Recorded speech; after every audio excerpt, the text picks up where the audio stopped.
നമ്മുടെ കേരള സംസ്കാരത്തിൽ, നമ്മുടെ ഭാരതീയ സംസ്കാരത്തിൽ ക്രൈസ്തവ സംസ്കാരം അലിഞ്ഞു ചേർന്നപ്പോൾ പോലും ഒരു കുടുംബം എന്ന ഒരു സങ്കല്പത്തിൻ്റെ, ഒരു സ്ഥാപനത്തിൻ്റെ ക്രമത്തിന് മാറ്റം വന്നിട്ടില്ല. മക്കൾ ഒരു പ്രായം കഴിഞ്ഞാൽ, അവരുടെ കുട്ടിക്കാലം കഴിഞ്ഞാൽ മാതാപിതാക്കളെ അനുസരിച്ച് അവർക്ക് വിധേയപ്പെട്ട് ജീവിച്ചില്ലെങ്കിൽ കുടുംബത്തിൻ്റെ ക്രമം താളം തെറ്റും. ദുഃഖങ്ങളുണ്ടാവുകയും രോഗങ്ങളുണ്ടാവുകയും സങ്കടങ്ങളും പരാജയങ്ങളും വേദനകളും ഒക്കെ ഉണ്ടാകുകയും ചെയ്യുമ്പോൾ ഓർമ്മകൾക്ക് മധുരമുണ്ടാകുന്നത് ഉള്ള ഒരു സമയത്ത് ആ കുടുംബത്തിൽ ജീവിക്കുമ്പോഴാണെന്ന്. നമ്മുടെ ക്രൈസ്തവ കുടുംബങ്ങളിൽ നമ്മൾ വിശ്വാസത്തിൽ ദൈവത്തിൽ ആശ്രയിക്കാത്തതാണ് ഏറ്റവും വലിയൊരു കുറവെന്ന് എനിക്ക് തോന്നുന്നത്. കത്തോലിക്ക കുടുംബം വ്യക്തിബന്ധങ്ങളുടെ കാര്യത്തിലും കുടുംബജീവിത ക്രമത്തിൻ്റെ കാര്യത്തിലും തെറ്റുവരുത്താത്ത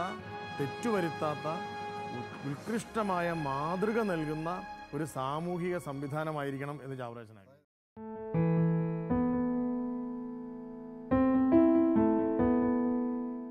നമ്മുടെ കുടുംബത്തിലെ മക്കൾ പൊതുസമൂഹത്തിൽ നമ്മൾ കാണുന്നത് പോലെ സ്വന്തമായി തീരുമാനമെടുക്കാനുള്ള ഒരു സാഹചര്യം ഉണ്ടാകുന്നതിനെ പറ്റി ചേച്ചിക്കും തോന്നി. എന്തുകൊണ്ടാണ് അങ്ങനെ ഒരു സാഹചര്യം ഉണ്ടാകുന്നത്? ഇന്ന് പല കുടുംബങ്ങളിലും മാതാപിതാക്കൾ ഒന്നിച്ച് ഒന്നെങ്കിൽ മദ്യപാനം അങ്ങനെ ദുർമാതൃകയെ ജീവിക്കുന്നവരായിരിക്കുക. അപ്പോൾ ശരിയായൊരു സ്നേഹം മക്കൾക്ക് കിട്ടുന്നില്ല. അവിടെ എങ്ങനെ അവർ ജീവിക്കണമെന്നോ, എങ്ങനെ പഠിക്കുന്ന കാര്യത്തിലാണേലും മക്കൾ തന്നെ പൈസ ഉണ്ടാക്കി അങ്ങനെയൊക്കെ പഠിക്കേണ്ടി വരുന്നു. മാതാപിതാക്കൾ അതനുസരിച്ച് ചെയ്യുന്നില്ലാത്തൊരു കുടുംബങ്ങളിലാണ് ഇങ്ങനെയൊക്കെ വരുന്നത്. ഒന്നിച്ച് ജീവിക്കുന്ന കുടുംബങ്ങളിൽ ഇങ്ങനെ വരുന്ന കാണുന്നില്ല. പലപ്പോഴും തെറ്റായ ബന്ധങ്ങളിലൊക്കെ പെട്ട് കുട്ടികൾ പലപ്പോഴും വീട്ടിൽ നിന്ന് ഒളിച്ചോടി പോകുന്ന സാഹചര്യങ്ങൾ ഇന്ന് നമുക്ക് കാണാൻ സാധിക്കുന്നുണ്ട്. അപ്പോൾ കുടുംബ ബന്ധങ്ങളിലെ പാളിച്ചകൾ, അതായത് അടുത്തിരിക്കാൻ മനസ്സ് കാണിക്കാത്ത കുടുംബ ബന്ധങ്ങൾ, അല്ലേ? കുടുംബാംഗങ്ങൾ അവരുടെ ഉള്ളിൽ ഇല്ല എന്ന് നമുക്ക് പ്രകടമായിട്ട് പറയാൻ കഴിയുന്നത് അടുപ്പം തന്നെയാണ്. അതെ, അതുകൊണ്ടാണ് ചാവറേച്ചൻ അടുത്തിരുന്ന് കുരിശ് വരയ്ക്കണം, അടുത്തിരുന്ന് പ്രാർത്ഥിക്കണം എന്ന് പറയുന്നതിന് കാരണം എന്താ? അടുത്തിരിക്കുമ്പോൾ സ്വാഭാവികമായിട്ടും ശരീരങ്ങൾ തമ്മിലൊരു അടുപ്പമുണ്ടല്ലോ, കുടുംബാംഗങ്ങളുടെ ശരീരങ്ങൾ തമ്മിൽ. ഇപ്പം അപ്പൻ കുടുംബ പ്രാർത്ഥനയ്ക്ക് പങ്കെടുക്കുന്നില്ല. സ്ഥിരമായിട്ട് അങ്ങനെ ആയി കഴിയുമ്പോൾ ഈ അപ്പനോട് കുടുംബാംഗങ്ങൾക്ക് അടുപ്പം ഉണ്ടാവണം എന്ന് പറയുന്നതിനകത്ത് അർത്ഥമില്ല, അല്ലേ? ശരിയല്ലേ?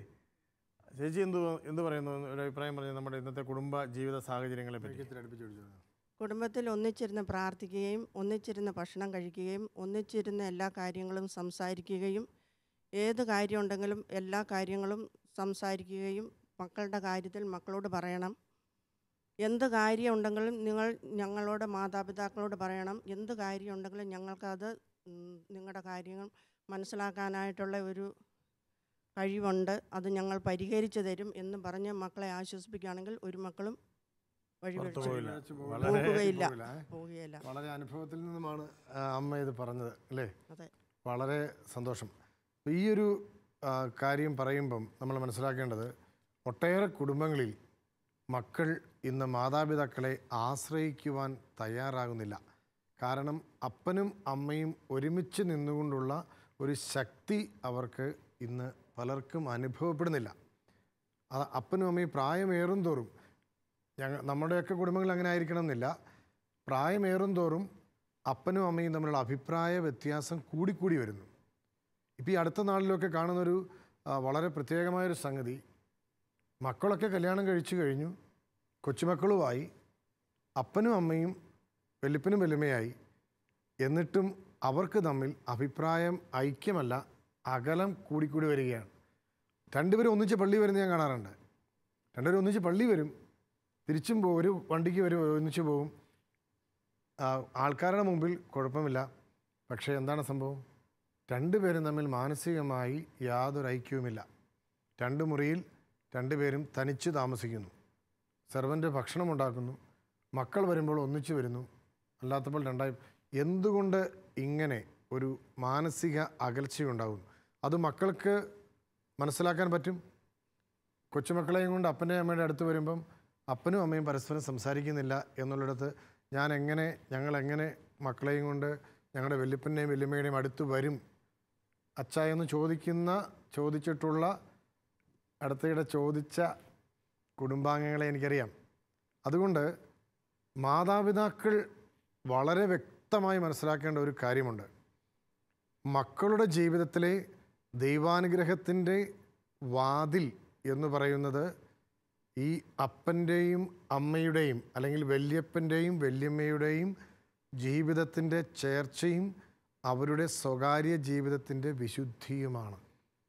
പല കാരണവന്മാരുടെ വിചാരം മക്കളെ വളർത്തി അവർക്കൊരു കാര്യപ്രാപ്തി ആയി കഴിഞ്ഞാൽ പിന്നെ ഞങ്ങൾക്ക് പിന്നെ വലിയ റോളൊന്നും ഇല്ലയെന്നാണ്. മാതൃക കാണിച്ചു കൊടുക്കേണ്ട സമയമൊക്കെ കഴിഞ്ഞു, ഇനിയിപ്പോൾ അവരായി അവരുടെ പാടായി എന്നൊക്കെയുള്ളൊരു രീതിയിലേക്കാണ്. പക്ഷേ മരിച്ച് ഈ ലോകത്തിൽ നിന്ന് മണ്ണടിഞ്ഞ് തീരുന്ന സമയം വരെ അപ്പനാണെങ്കിലും അമ്മയാണെങ്കിലും മക്കൾക്കും കൊച്ചുമക്കൾക്കും മാതൃകാപരമായ പ്രവൃത്തിയും ജീവിത ശൈലികളും പങ്കുവെച്ചു കൊടുക്കാൻ കടമയുണ്ട്. ചേച്ചിക്ക് എന്ത് തോന്നുന്നു ഇന്നത്തെ നമ്മുടെ ഈ കുടുംബ ബന്ധങ്ങളെ പറ്റി? ആദ്യമായിട്ട് ഈ കുടുംബ ബന്ധങ്ങൾ തകരാറിലാകുന്നതിൻ്റെ കാരണം ഷെയറിംഗ് ഇല്ലാത്തതാണ്. പരസ്പരം പങ്കുവെക്കലില്ല. ചില കുടുംബങ്ങളിലെങ്കിലും ഭർത്താവും ഭാര്യയും തമ്മിൽ എല്ലാ കാര്യങ്ങളും പറയുകയില്ല. എന്ത് ചെയ്യണം തീരുമാനങ്ങൾ സ്വന്തം തീരുമാനം എടുക്കുന്ന ഭർത്താക്കന്മാർ. അപ്പോൾ അവർ പറയുന്നത് പോലെ ആലോചിക്കാതെ പ്രധാനപ്പെട്ട തീരുമാനങ്ങൾ സ്വന്തമായിട്ട് എടുക്കും. അപ്പോൾ അതുപോലെ അത് മറ്റുള്ളവർക്ക് അംഗീകരിക്കാൻ പറ്റുന്നതായിരിക്കില്ല. അവരുടെ ഒരു ഏകാധിപത്യമായിരിക്കും അവിടെ. അപ്പം കുറേ കാലം കഴിയുമ്പോൾ അവരൊരു ദിനചര്യ പോലെ ബാക്കിയുള്ളവരതനുസരിച്ച് പോരും. അപ്പോൾ ആദ്യമായിട്ട് വേണ്ടത് ഷെയറിംഗ് ആണ്, പങ്കുവെക്കുന്ന സ്വഭാവം. ഭർത്താവും ഭാര്യയും എന്തും അങ്ങോട്ടും ഇങ്ങോട്ടും തുറന്നു പറയാം എന്നുള്ള ഒരു ബോധ്യം നമുക്ക് ഭാര്യയ്ക്കാണേലും ഭർത്താവിനാണേലും ഉണ്ടാകണം. എന്ത് പറയണു ചെറുപ്പക്കാരിയായ കുടുംബിനി? എല്ലാ ദിവസവും എന്തൊക്കെ തിരക്കുണ്ടെങ്കിലും ഒരു 15 മിനിറ്റ് നേരമെങ്കിലും എല്ലാവരും ഒരുമിച്ചിരുന്ന് സൗഹൃദ സംഭാഷണത്തിൽ ഏർപ്പെടുന്നു. വീട്ടിൽ തമാശയൊക്കെ പറയൂ? എല്ലാവരും ഒരുമിച്ചിരുന്ന് സംസാരിക്കും അല്ലേ? എന്തൊക്കെ തിരക്കുണ്ടെങ്കിലും വീട്ടിൽ എല്ലാവരും ഒരുമിച്ചിരുന്ന് സംസാരിക്കാൻ ഒരു 15 മിനിറ്റ് സമയം കണ്ടെത്തുന്ന, അതിനുവേണ്ടി ബുദ്ധിമുട്ട് അനുഭവിക്കുന്ന കുടുംബാംഗങ്ങൾ നീക്കിവെക്കുന്നത് ഒരിക്കലും തകരാത്ത കുടുംബ ബന്ധങ്ങളാണ്. കുടുംബ ബന്ധങ്ങളെപ്പറ്റി വളർന്നു കഴിയുമ്പോൾ മക്കളുടെ മനസ്സിൽ മധുരമായ ഓർമ്മയാണ്. മക്കൾ വളർന്നു കഴിയുമ്പോൾ അവർക്ക് പഞ്ചസാര മേടിച്ചു കൊടുത്താലോ ശർക്കര മേടിച്ചു കൊടുത്താലോ ബാല്യത്തിലെ അവരുടെ ഓർമ്മ മധുരമാവുകയില്ല എന്ന് നമുക്കെല്ലാവർക്കും അറിയാം. അതിന് ബാല്യത്തിൽ തന്നെ, അതാണ് ചാവറപ്പിതാവ് പറയുന്നത്, മക്കൾ കുഞ്ഞുങ്ങളായിരിക്കുന്ന സമയത്ത് തന്നെ അവരെ അടുത്തിരുത്തി പ്രാർത്ഥിപ്പിച്ച് പരിശീലിപ്പിച്ച് വളർത്തിയാൽ വലുതായി കഴിയുമ്പോൾ അവരുടെ കുടുംബത്തെപ്പറ്റിയുള്ള ഓർമ്മ മധുരമായിരിക്കും. അപ്പോൾ വീട്ടിൽ നിന്ന് ദൂരെ പോയി പഠിക്കുന്ന മക്കളെ പറ്റിയൊന്നും മാതാപിതാക്കൾക്ക് ടെൻഷൻ അനുഭവിക്കേണ്ട കാര്യമില്ല. ചാവറപ്പിതാവ് പറഞ്ഞത്, അതായത് ഇത്തരത്തിലുള്ള ക്രമമില്ലാത്ത കുടുംബങ്ങൾ കാരണം ഒട്ടനവധി പ്രശസ്തമായ കുടുംബങ്ങൾ അപമാനം അനുഭവിച്ചിട്ടുണ്ട്, കണ്ണീര് അനുഭവിച്ചിട്ടുണ്ട് എന്ന് പറയുന്നുണ്ട്. പരാജയം, ബുദ്ധിമുട്ടുകളൊക്കെ ക്രമമില്ലാത്തത് കൊണ്ട് സംഭവിച്ചിട്ടുണ്ടെന്നാണ് പറയുന്നത്. എങ്ങനെയാണ് അതിനെ കാണുന്നത് ആ ഒരു പരാമർശത്തോട്? മാതാപിതാക്കളെ വിശ്വസിച്ച് മക്കൾക്ക് എന്തും പറയാമെന്നുള്ള ഒരു ധാരണ അവർക്ക് വന്നാൽ അവരെന്ത് കാര്യവും മാതാപിതാക്കളോട് തുറന്നു പറയും. അവരുടെ സങ്കടങ്ങളും അവർക്ക് എന്ത് സംഭവിച്ചാലും അത് ധൈര്യത്തോടെ പറയാൻ മാതാപിതാക്കളോടൊരു വിശ്വാസം ഉണ്ടെങ്കിൽ, മാതാപിതാക്കൾ വിശ്വസിക്കാൻ കൊള്ളാവുന്നവരാണ് എന്ന് മക്കൾക്ക് തോന്നണം അല്ലേ? അങ്ങനെയല്ലാത്ത ഒത്തിരിയേറെ അനുഭവങ്ങളുണ്ട്. മാതാപിതാക്കളിൽ നിന്നും മക്കൾ രഹസ്യം പറയാനായിട്ട് മറ്റുള്ള ആരുടെ അടുത്തേക്കെങ്കിലും പോകുന്നുണ്ടെങ്കിൽ അതിനർത്ഥം മാതാപിതാക്കളെ അവർക്ക് ആശ്രയിക്കാൻ പറ്റാതെ പോകുന്നു എന്ന് തന്നെയാണ്. അങ്ങനെയുള്ള കുടുംബങ്ങളിൽ അക്രമം ഉണ്ടാവും അല്ലേ റോയിസ്? അതാണ് അവർ പിന്നെ പ്രേമോ അങ്ങനെയുള്ള കാര്യത്തിലേക്ക് പോകും. പിന്നീട് പ്രേമമായിട്ടും മറ്റുള്ളവരെ ആശ്രയിക്കുന്ന, അല്ലെങ്കിൽ ആ ഒരു സാന്ത്വനം തേടി ഒരു വാക്ക് കേൾക്കാൻ പല മക്കളും പറയുന്നത് മാതാപിതാക്കൾ കേൾക്കുകയോ ശ്രദ്ധിക്കുകയോ ചെയ്യുന്നില്ല. കേൾക്കുന്ന ആൾക്കാരോട് പറയാനായിട്ടാണ് മക്കൾക്ക് താല്പര്യം. അങ്ങനെ കേൾക്കുന്ന ആളുകൾ പലരും നല്ല ഉദ്ദേശത്തോടു കൂടി കേൾക്കണം എന്നുമില്ല. മാതാപിതാക്കൾ മക്കളെ കേൾക്കുന്നില്ല എന്ന് പറയുന്നത് മുഴുവനായിട്ട് ശരിയല്ല. പക്ഷേ മാതാപിതാക്കൾ പലരുടെയും ഒരു ധാരണ, മക്കൾ ഇപ്പോഴും കുഞ്ഞു മക്കൾ തന്നെയാണ്, അവർക്ക് ഈ പറയുന്നത്ര അവർ പറയുന്നത് പോലെ വലിയ പ്രശ്നമൊന്നുമല്ല അവർ പറയുന്നത് എന്നാണ് പല കാരണവന്മാരുടെയും ഒരു വിചാരം. അതുകൊണ്ട് അന്ന് സാരമില്ല എന്നുള്ള ഒറ്റ വാക്കിൽ പല കാരണവന്മാരും പ്രശ്നങ്ങളെ ഒതുക്കി വിടാൻ ശ്രമിക്കുന്നുണ്ട്. പക്ഷേ മക്കൾക്ക് സാരം തന്നെയാണ് ഓരോരോ പ്രശ്നങ്ങളും, മക്കൾക്ക് സാരമുള്ള പ്രശ്നങ്ങളാണ്. മാതാപിതാക്കളിൽ പലർക്കും അതിന് സാരമുള്ള വിഷയങ്ങളായിട്ട് അതിനെ കാണാനായിട്ട് പറ്റുന്നില്ല. ഒന്നുകിൽ മക്കളോട് സ്നേഹമില്ലാഞ്ഞിട്ടല്ല, മക്കൾക്ക് വേണ്ടി തന്നെയാണ് ജീവിക്കുന്നത് അല്ലേ? മക്കൾക്ക് വേണ്ടിയാണ് ജീവിക്കുന്നത്, അവർക്ക് വേണ്ടിയാണ് ഓടുന്നത്, 24 മണിക്കൂറും മക്കൾക്ക് വേണ്ടി തന്നെയാണ് ചിന്തിക്കുന്നതും കഷ്ടപ്പെടുന്നതുമെല്ലാം. പക്ഷേ മക്കൾ മാതാപിതാക്കളോട് അടുത്തു നിന്നുകൊണ്ട് അവരുടെ വിഷയം, അവരുടെ ബുദ്ധിമുട്ടുകൾ പങ്കുവെച്ച് വളരുന്നു. അതിന് ഒരു തുറവിയുള്ള ഒരു സാന്നിധ്യമാണ് അപ്പനും അമ്മയും എന്നൊരു അനുഭവം കൂടി കൊടുത്താൽ മാത്രമേ ഈ 24 മണിക്കൂറുമുള്ള കഷ്ടപ്പാട് അർത്ഥപൂർണ്ണമായുള്ളൂ. ടീച്ചർ എന്ത് പറയാൻ തോന്നുന്നു? ഞാൻ പറയാൻ വന്നത്, മാതാപിതാക്കളെ എന്തെങ്കിലും കാര്യത്തിന് സമീപിക്കുമ്പോൾ അവരുടെ കയ്യിൽ മക്കൾക്ക് എന്തെങ്കിലും ഒരു തെറ്റ് പറ്റിയാൽ അതറിയുന്ന മാതാപിതാക്കൾ ചിലരെങ്കിലും കഠിനമായിട്ട് അവരെ ശകാരിക്കുകയും ഒക്കെ ശിക്ഷിക്കുകയും ഒക്കെ ചെയ്യുമ്പോൾ അവർക്കൊരു അവരുടെ ഉള്ളിലുള്ള കാര്യങ്ങൾ പങ്കുവയ്ക്കാൻ ഒരു മടി തോന്നും. അതേസമയത്ത് ചെറുപ്പം മുതൽ അവരുടെ അടുത്തുനിന്ന് എന്തെങ്കിലും തെറ്റ് പറ്റിയാൽ സാരമില്ല, ഇനി അങ്ങനെ വരാതെ സൂക്ഷിച്ചാൽ മതി എന്നൊക്കെ പറഞ്ഞ് ഒരു ആശ്വാസവാക്ക് പറയുകയും, അതുപോലെ തന്നെ കുഞ്ഞുങ്ങൾ ചെറിയ പ്രായം മുതൽ അവർക്ക് എന്തെങ്കിലും ചെറിയ നേട്ടങ്ങൾ, പരീക്ഷകളിൽ പാസ്സാകുകയോ അല്ലെങ്കിൽ എന്തെങ്കിലും കലാപരമായ സമ്മാനങ്ങൾ കിട്ടുകയോ ഒക്കെ ചെയ്യുമ്പോൾ മാതാപിതാക്കൾ അവരെ ഒന്ന് പ്രോത്സാഹിപ്പിച്ചാൽ മക്കൾ തീർച്ചയായിട്ടും മാതാപിതാക്കളോട് പറയാത്തതായിട്ടൊന്നുമില്ല, എല്ലാവരും തുറന്നു പറയും.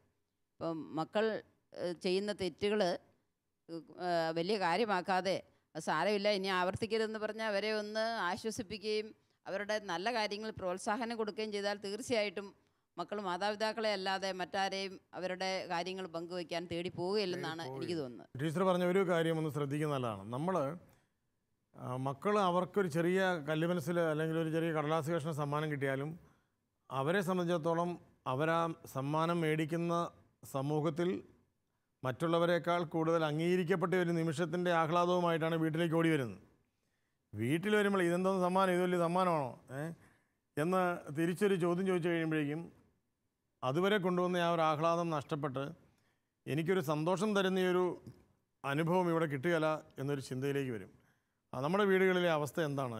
ഇപ്പോഴത്തെ ഒരു സങ്കല്പത്തെ പറ്റി ചേച്ചി പറയും. എപ്പോഴും പ്രോത്സാഹനം കൊടുക്കുന്ന ഒരു സാഹചര്യമാണ് വീട്ടിലുള്ളത്. സമ്മാനമാണെങ്കിൽ പോലും ഒരു തേർഡ് പ്രൈസ് ആണെങ്കിലും അതൊരു വലിയ കാര്യമായിട്ട് തന്നെയാണ്.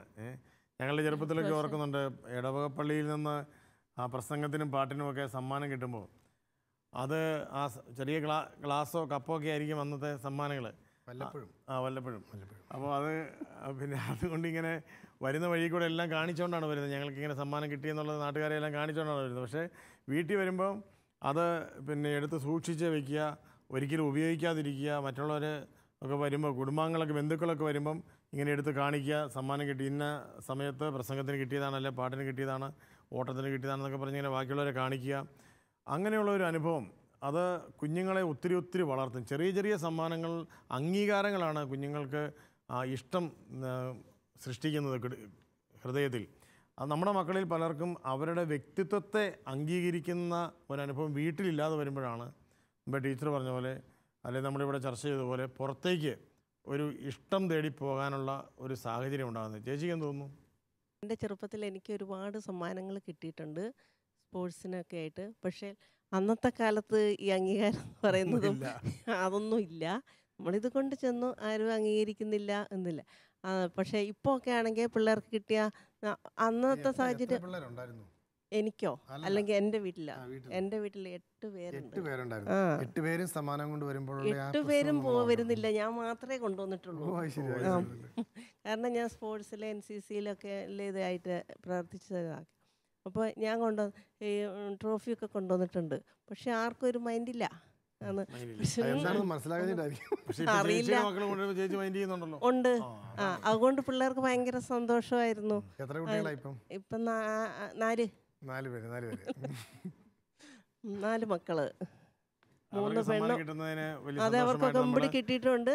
ഇപ്പോഴും സന്തോഷത്തോടെ അന്ന് എല്ലാവർക്കും ഞങ്ങൾ നല്ല സന്തോഷമായിരുന്നു. പിള്ളേർക്കും അതെ, ഞങ്ങൾക്കും അതെ, എനിക്കും അതെ. കാരണം എനിക്കത് കിട്ടിയിട്ടില്ലാത്തതുകൊണ്ട് എനിക്ക് അപ്പം അതിൻ്റെ വിഷമം ഉണ്ടായിരുന്നു.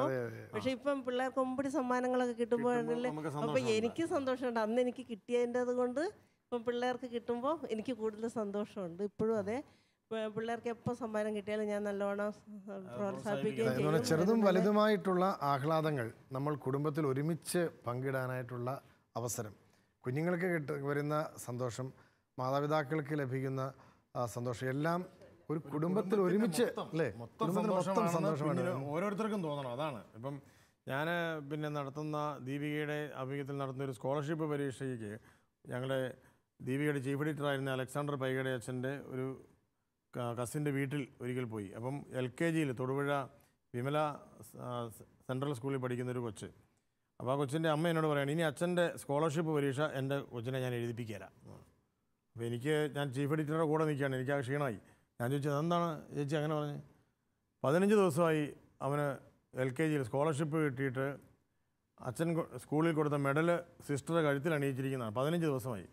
15 ദിവസമായിട്ട് അവൻ ആ മെഡൽ കഴുത്തെന്ന് ഊരിയല്ല.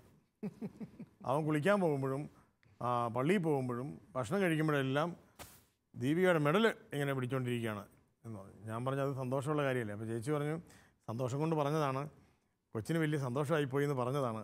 മെഡൽ കിട്ടിയത് വലിയ സന്തോഷമാണ്, കഴുത്തെന്ന് ഊരിയല്ല. ഇപ്പോൾ 15 ദിവസമായിട്ടും ഇതുവരെ മെഡൽ അവൻ കഴുത്തെന്ന് ഊരുന്നില്ല. എല്ലാ കുഞ്ഞുങ്ങളുടെയും അനുഭവം അങ്ങനെയാണ്. എന്ന് പറഞ്ഞു കഴിഞ്ഞാൽ ഒരാളുടെ ചെറിയ സന്തോഷം ആ എല്ലാവരുടെയും സന്തോഷമായിട്ട് ഏറ്റുവാങ്ങുമ്പോൾ ചാവറയച്ചൻ സൂചിപ്പിച്ച ഈ ഒരു മധുരോർമ്മ അവിടെ രൂപപ്പെടുകയാണ്. മധുരമായ ഓർമ്മകളുടെ മധുരം ആണ് ഹൃദയബന്ധങ്ങളുടെ ഇഴയടുപ്പം വർദ്ധിപ്പിക്കുന്നത് എന്നാണ് ചാവറപ്പിതാവ് നമ്മെ ഓർമ്മിപ്പിക്കുന്നത്. അതുപോലെ തന്നെ സന്തോഷം ഉള്ള സമയത്ത് നമ്മളെല്ലാവരും കുടുംബത്തിൽ സന്തുഷ്ടർ തന്നെയാണ് അല്ലേ, അത് പങ്കുവെക്കപ്പെടുക തന്നെ ചെയ്യണം. അതേസമയം രോഗങ്ങളും ദുഃഖങ്ങളും പരാജയങ്ങളും കുടുംബാംഗങ്ങൾക്ക് ആർക്കെങ്കിലും ഉണ്ടാകുമ്പോൾ അവരോടൊപ്പം നിൽക്കാൻ മറ്റെല്ലാ കുടുംബങ്ങളും തയ്യാറാകുന്ന ഇടങ്ങളിൽ കുടുംബങ്ങളിൽ ചാവറപ്പിതാവ് പറഞ്ഞ മധുരോർമ്മയുണ്ടാവും. അതേസമയം പണമുണ്ടായിരുന്ന സമയത്ത് മറ്റ് കുടുംബാംഗങ്ങൾക്കും സഹോദരങ്ങൾക്കും ഒക്കെ വലിയ സ്നേഹവും താല്പര്യവുമായിരുന്നു. പണം നഷ്ടപ്പെട്ടു, അസുഖമായി ബുദ്ധിമുട്ടായി, ആരോഗ്യം നഷ്ടപ്പെട്ടു, ആരും തിരിഞ്ഞു നോക്കുന്നില്ല. അങ്ങനെ വരുമ്പോൾ കുടുംബത്തിൻ്റെ കെട്ടുറപ്പ് നഷ്ടപ്പെടുന്നു. എന്നെ തിരിഞ്ഞു നോക്കാത്ത ആൾക്കാരെ പിന്നെ ഞാനെന്തിനു നോക്കണം, അങ്ങോട്ട് പോകണം ഇങ്ങോട്ട് പോകണം എന്നുള്ളത്. അപ്പം അത്തരത്തിൽ രോഗങ്ങളുള്ളപ്പോഴും സന്തോഷമുള്ളപ്പോഴും ഒരേ മനസ്സോടുകൂടി കെട്ടുറപ്പോടുകൂടി നിൽക്കുന്ന കുടുംബങ്ങളിലെ മക്കളാണ് നല്ല കത്തോലിക്ക കുടുംബങ്ങൾക്ക് പിന്നീട് രൂപം നൽകുന്നത്. അങ്ങനെയുള്ള ഇടങ്ങളിലെ നമുക്ക് തമ്പുരാൻ്റെ സ്നേഹം മാതാപിതാക്കളിലൂടെ മക്കളിലേക്ക് വരികയും മക്കൾ പരസ്പരം അത് അനുഭവിക്കാൻ പറ്റുകയും ചെയ്യുന്നുള്ളൂ. അത്തരത്തിലുള്ള കെട്ടുറപ്പുള്ള കുടുംബങ്ങളിലാണ് നമുക്ക് ഇന്നും കത്തോലിക്ക സഭ ഏറ്റവും സമൃദ്ധമായ ദൈവസ്നേഹം അനുഭവിക്കുന്നത്. എന്തു തോന്നുന്നു ഞാൻ ഈ പറഞ്ഞ കാര്യത്തെക്കുറിച്ച് അഭിപ്രായം? അച്ഛൻ പറഞ്ഞ കാര്യങ്ങൾ ശരിയാണ്. അതോടൊപ്പം തന്നെ നമ്മൾ ഇന്ന് അച്ഛന്മാർ ആദ്യം പറഞ്ഞ പോലെ എല്ലാ സൗകര്യങ്ങളും ഇന്ന് കുട്ടികൾക്ക് കിട്ടുന്നുണ്ട്. പണ്ട് കാലത്തെ അപേക്ഷിച്ച് ഒത്തിരിയേറെ പ്രോത്സാഹനം കിട്ടുന്നുണ്ട്. അവരുടെ കാര്യത്തിലെല്ലാം മാതാപിതാക്കൾ ചെയ്യുന്നുണ്ട്. അവസാനം നമ്മൾ കാണുന്നത് നേരെ തിരിച്ചാണ്. മാതാപിതാക്കൾ ഒത്തിരിയേറെ കഷ്ടപ്പെട്ട് അനുഭവിക്കുന്ന സ്ഥിതിയാണ്. അതിന് പ്രധാനപ്പെട്ട ഒരു കാരണം ഇതോടൊപ്പം തന്നെ അവർക്ക് ലഭിക്കേണ്ട ഏറ്റവും പ്രധാനപ്പെട്ട ദൈവസ്നേഹം, ദൈവത്തെ അനുഭവിച്ചറിയാനുള്ള കൃപ അവർക്ക് കിട്ടത്തക്ക രീതിയിൽ അവരുടെ ജീവിതം ക്രമീകരിക്കേണ്ടതുണ്ട്. ചാവറപ്പിതാവ് പറഞ്ഞതും അതുതന്നെയാണ്. വാർദ്ധക്യത്തിൽ മക്കൾ നിങ്ങളെ ശുശ്രൂഷിക്കണമെന്നുണ്ടെങ്കിൽ ചെറുപ്പത്തിൽ അവരെ ദൈവസ്നേഹികളായി നല്ല ക്രിസ്ത്യാനികളായി വളർത്തുക എന്നാണ് ചാവറപ്പിതാവ് പറഞ്ഞത്. ഈ ഒരു ദർശനം ഇന്നത്തെ നമ്മളുടെ ഈ ഒരു ദർശന വഴികളുടെ തുടർച്ചയിൽ നമ്മൾ പങ്കുവയ്ക്കുമ്പോൾ തീർച്ചയായിട്ടും നല്ല കത്തോലിക്ക കുടുംബങ്ങൾക്ക് വലിയ ഊർജമാണ് ശലോം TV-യുടെ ഈ ഒരു എപ്പിസോഡ് കണ്ടുകൊണ്ട് നിൽക്കുന്ന എല്ലാവർക്കും ഉണ്ടാവുക അല്ലേ? ഹൃദയബന്ധം മധുരമാവുക. ഹൃദയങ്ങൾ തമ്മിൽ അടുപ്പമില്ലാത്ത കുടുംബങ്ങളിൽ കുടുംബജീവിതത്തിൻ്റെ രസമില്ല. അത് വെറും കൂടിത്താമസം മാത്രമാണ്. യഥാർത്ഥ ക്രൈസ്തവ കുടുംബം പൊതുസമൂഹത്തെ ഭദ്രമായി രൂപപ്പെടുത്തുന്ന അനുഭവത്തിൻ്റെ മാതൃകയായിരിക്കണം എന്ന് ചാവറയച്ചൻ ഓർമ്മിപ്പിച്ചുകൊണ്ടാണ് മധുരമായ ഓർമ്മകൾ വിളമ്പി നൽകുന്ന വിരുന്നുശാലയാകണം ക്രൈസ്തവ കുടുംബം എന്ന് ചാവറയച്ചൻ പറയാൻ കാരണം. ഈ എപ്പിസോഡ് ശ്രദ്ധയോടെ വീക്ഷിച്ചിട്ടുള്ളവർക്ക് അത് മനസ്സിലായി കാണും. നമ്മുടെ കുടുംബജീവിതത്തിൽ നമുക്ക് അടുത്തിരിക്കാനും ഒരുമിച്ച് പ്രാർത്ഥിക്കാനും സന്തോഷം പങ്കുവയ്ക്കാനും സന്തോഷത്തോടൊപ്പം സങ്കടങ്ങളും പങ്കുവയ്ക്കാനും ഞാൻ ഒറ്റയല്ല എൻ്റെ കുടുംബത്തിൽ എന്നുള്ള അനുഭവത്തിലേക്ക് ഉണരാനും അങ്ങനെ ഹൃദയങ്ങളുടെ അടുത്തിരിപ്പിൻ്റെ സുഖം തനിച്ചിരിക്കുമ്പോഴും ഒരുമിച്ചിരിക്കുമ്പോഴും പങ്കുവയ്ക്കുന്ന പങ്കുവയ്പ്പിൻ്റെ ഹൃദയ ബന്ധങ്ങളുടെ ആഘോഷമായി കുടുംബജീവിതത്തെ മാറ്റാൻ ശാലോം ടി വിയുടെ ഈ പ്രേക്ഷകർക്ക്, ഈ എപ്പിസോഡിൻ്റെ പ്രേക്ഷകർക്ക് കഴിയട്ടെ എന്ന് സ്നേഹപൂർവ്വം ആശംസിക്കുന്നു. നന്ദി, നമസ്കാരം.